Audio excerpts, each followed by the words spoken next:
Hello ladies and gentlemen, I'm Kyle Thalman, and today's video is Motivating Your Athletes Part 2. This one's for bigger ones, older ones, basically teenagers, 12 to 18. Most of these will also work for adults, but more specific on teenagers. Like I said, I'm Kyle Thalman, aka Coach Kyle.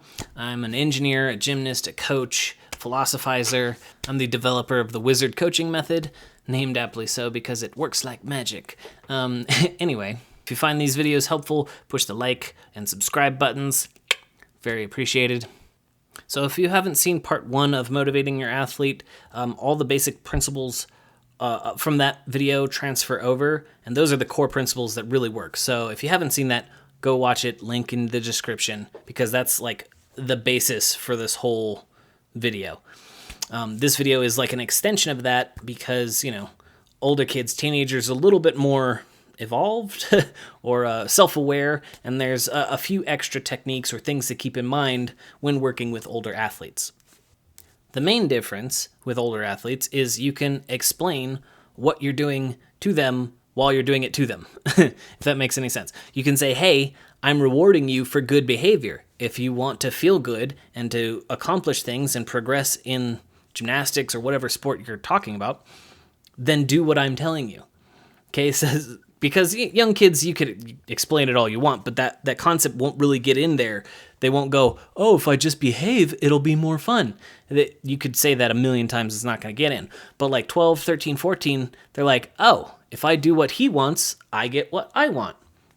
And then they'll work harder. It's really nice when they can understand that concept. The second thing is that socializing is a much bigger reward now.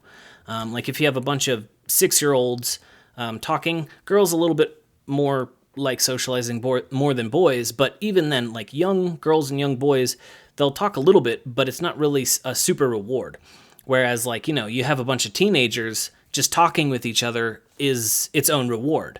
So you have to be careful in practice, because if you just let them talk amongst themselves, it's self-rewarding, so they won't get anything done.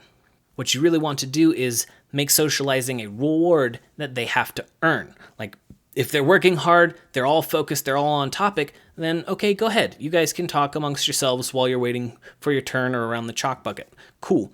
But if they're like skipping turns, if they're not focused, if it's getting dangerous because they're not focused or they're distracting each other, then you really gotta be like, look, guys, cut the chatter.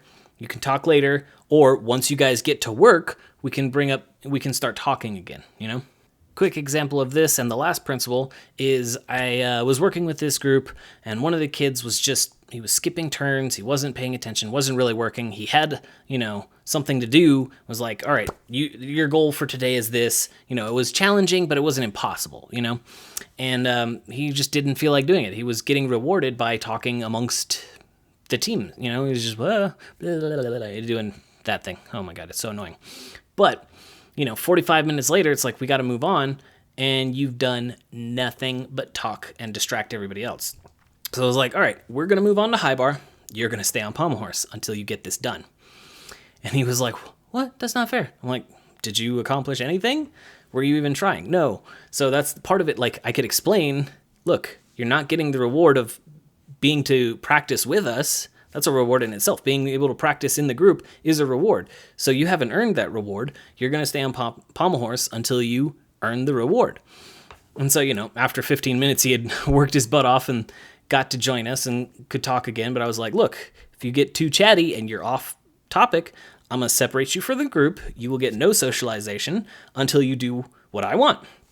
So after that, he was like, oh, all I had to do was like, hey, you're talking too much. Do you need to work by yourself? Boom, immediately got him back on task. All right, so the third difference in working with older athletes is teaching them to manage fear, emotion, and like the internal dialogue.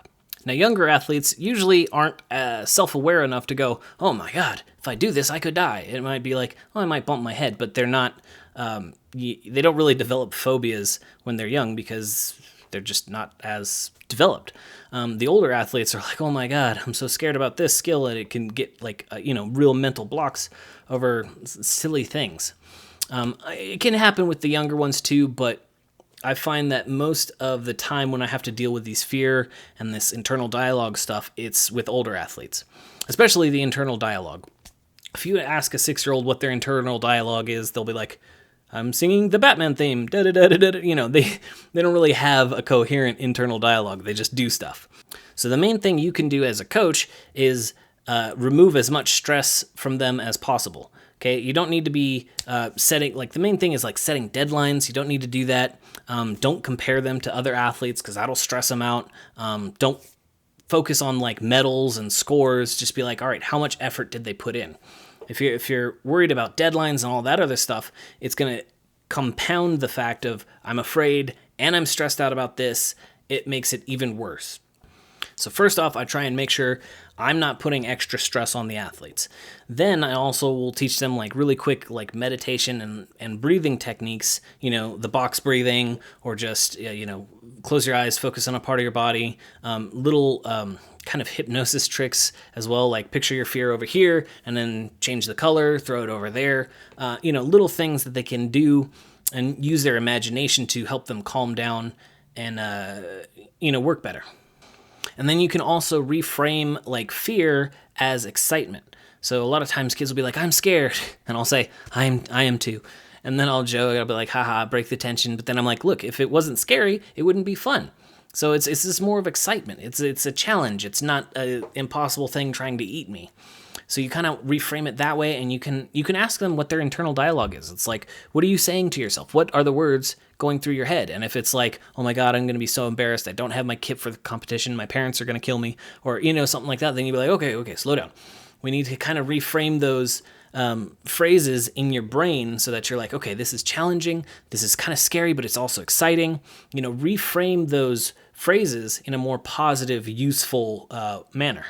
Now, dealing with fear and internal dialogue, it's like I could go way more in depth into that, but that's like for another video. I'll do that later.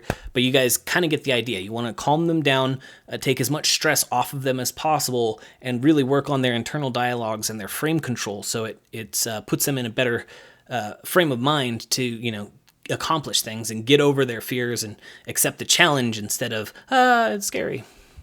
Moving on, the next thing that you can do with older kids and not younger ones is have the group help each other. So the teammates start kind of coaching the other teammates. Now I find this works with older kids and not with younger kids because the younger kids will oftentimes, if they're coaching each other, one of them will kind of feel like ganged up on or left out. And also like some of the younger kids, they just don't know the right correction. If you have very advanced TOPS program and the 8-year-olds know exactly what to do, awesome. But, until about 12, 13, I don't let the kids give other kids corrections.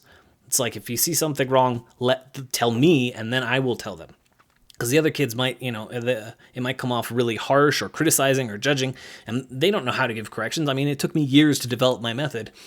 And, I wouldn't expect a 6-year-old or even like a 10-year-old to be able to give corrections as effectively as I do. Also, with the older ones, even though they're older and more mature, you want to make sure that everybody knows that they're trying to help each other. Okay, it's not done in a criticizing manner. It's not done like to judge each other or to be mean. It's done to help them out. Quick example, I had this guy, he was probably, I think, 14, 15-ish. He was terrified of his high bar dismount, just like scared out of his mind. And I'd spotted him many times, we were working back and forth, trying to get over his like mental block and his fear. But the problem was every time we came to high bar, take forever to put on his grip. It's 15 minutes I have to tape my hands up. 15 minutes for that, and then he'd take like one warm-up turn, and then he would kind of disappear behind the group and into the chalk box and just like start talking, kind of hide. We'd do, 45-minute rotation, and he'd take 2-3 turns.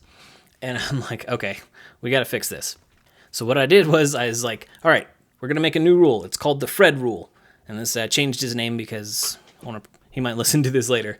But anyway, the Fred rule. Nobody can get on the high bar before Fred takes his turn. After every time Fred takes his turn, you can only go once before Fred has to take another turn. So every time he went, or everybody else could only take one turn every time he went once. So that made sure he was in the rotation taking his turns. And yet again, you really have to be like, look, we're doing this to help you, because it could easily turn and feel like everybody's against him. But we're like, no, we're trying to help you. And the guys were really cool. They were really nice about it. But everybody else is like, I want to get better. They're extremely motivated. They love high bar. And so they're like, they've got, they get the grips on, they're ready to go in like 3 minutes. And they're sitting at the chalk box just like staring at him, like, not mean. They're just like, hurry up. I want to take a turn. I want you to do better so I can do better. Hurry up. And, you got 6 or 7 people waiting on you to get on the bar. You're going to get on the bar. So yeah, it took like 2 practices, and then he was back in it. He got over his mental block, and it was because like everybody was supporting him, and it was awesome. So you can only do this with an older group that understands how that's going to work. The last thing I do with older athletes is I teach them about the growth and fixed mindset. So if you haven't read Mindset by Carol Dweck and you're a coach, you have to go get it and read it immediately. It's amazing. It's a great book about mindset and motivation, and how the difference in mindset will completely change outcomes for athletes, scientists, whatever you're doing. If you have a growth mindset, it's better. And the great thing is you can teach people to have the growth mindset, which is awesome. So do that. But right now I'm going to give you a very quick 10,000 foot overview of the book. Basically, a growth mindset means if you work hard and you put in the effort, then your skills and your abilities can get better. The fixed mindset says, hey, I have this ability, and it's like God-given talent or genetics or whatever, and that's it. I'm just good at this or not. Now with that, it's like, if you're good at it because God gave it to you, it's like, why work for things? Why try? Fixed mindset just doesn't work, especially if you're an athlete or really almost anything in your life. You don't want to have a fixed mindset.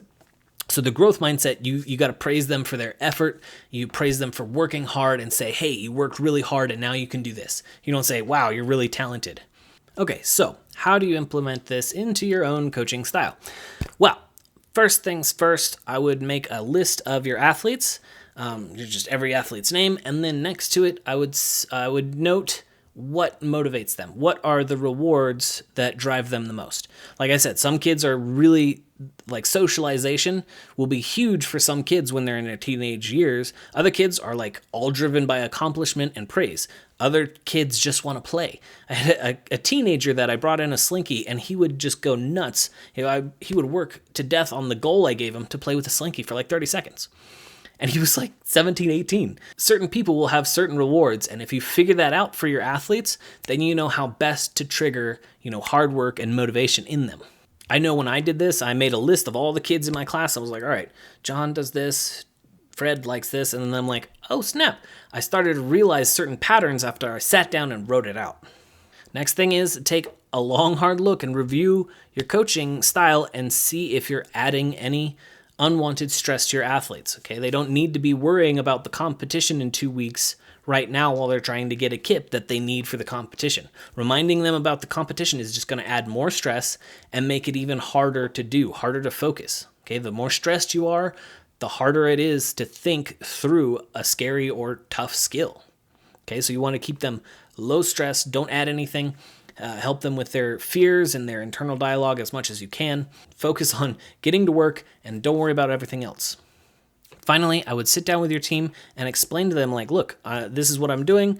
I'm trying to help you guys. I'm rewarding you for behavior that's actually going to help you guys out later, and also get them into it. To be like, look, you guys can help each other, and we're all on the same side. Nobody's trying to hurt your feelings. They're not trying to criticize your personality. They're not trying to judge you. They're just trying to help. There's no reason to, and also, teach them how to give good corrections in a neutral tone. Because, once they're a little bit older, they can go, okay, hey, do this. Instead of, you suck at that, you want to make sure they're giving good corrections too.